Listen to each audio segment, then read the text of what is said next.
Magsaya kayo ngayon, magdiwang mana kayo ngayon, ha? Maghintay na lang kayo ng tamang panahon. Uuwi rin si Pangulong Duterte. Siya pa rin po yung Pangulo ko kahit former na siya, ha?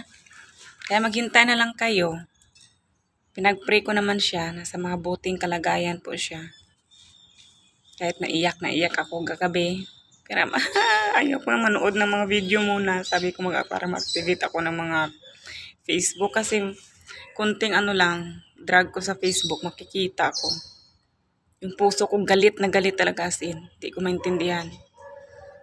Hindi nyo kasi feel eh. Kasi, iwan ko mga manhid siguro yung puso nyo kung gaano siya kasuportado sa mga OFW. Kung gaano niya kamahal ang mga Pilipino. Hindi nyo kasi maramdaman kasi minamahal nyo lang yung sarili nyo. Di ba? Yung sarili nyo lang talaga minamahal nyo, hindi yung bayan. Kasi kung mahal nyo yung bayan, hindi ganun kayo. No? Kapakanan nyo lang. Sarili nyo lang yung iniisip ninyo. Hindi yung mga bayan ng Pilipinas. Nilalabag nyo mismo yung batas. Hindi ko alam. Ay, Diyos ko. Patawad, Lord. Masarap pagmura sa totoo lang. Pero parang, bakit? Hindi ko maintindihan. Kaya lang, nasa mabuting kalagayan naman si Tatay D. At saka ready naman siya, at saka handa naman siyang mamatay para sa bayan. Yan ang isipin niyo. Tatak niyo yan sa utak ng mga lintik, mga basura, mga basher, mga basura kayo sa Pilipinas. Ako, taga-kuskus lang ako dito Ni 5, wala kayong binigay sa amin Kami yung nag-ano sa amin. Naggastos ng sarili namin. Pero kayo nagpapakasaya ng mga tax ng Pilipino. Mga buisit kayo. Kaya nagmura na nga ako, patawad.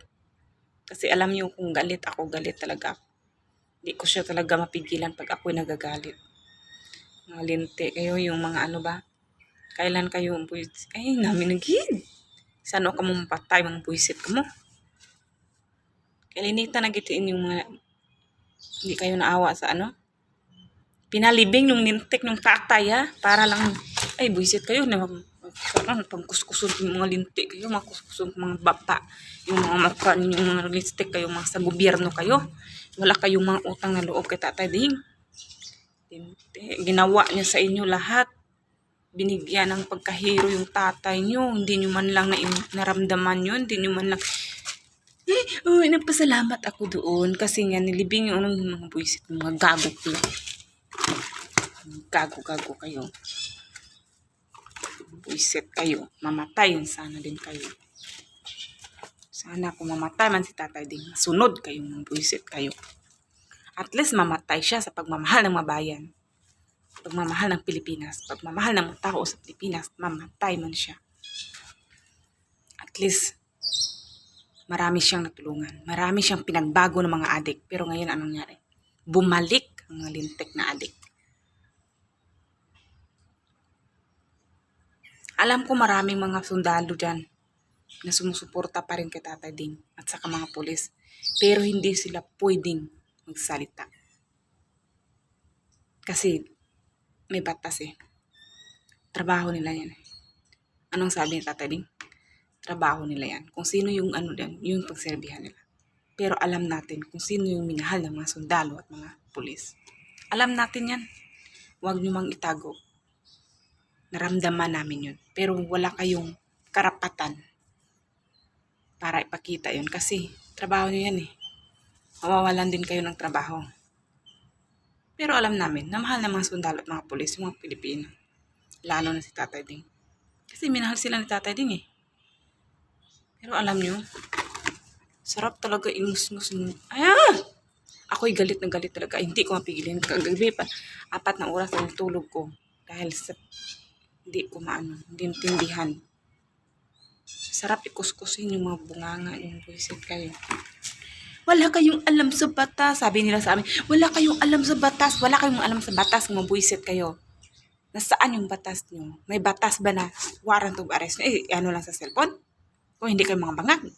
Nasaan yung due processing nyo? Yung proper. Saan? Wala. Agad-agad? hindi man lang binigyan. Binigyan kayo ni Tatay Ding yung mga sa yung mga bilyon na kinurakot, mga tax. Nagbibigay si Tatay Ding. Tandaan nyo ha. Nagbibigay si Tatay Ding sa inyo ng oras at araw at buwan. Nabayaran nyo itong mga tax na to. Linisin nyo ang kinalat nyo. Pero kay Tatay Ding, hindi nyo binigyan ng panahon para makasama ang kapiling mo na. Kahit isang araw lang, yung pamilya niya. Agad-agad yung dinakip ng buwisit kayo.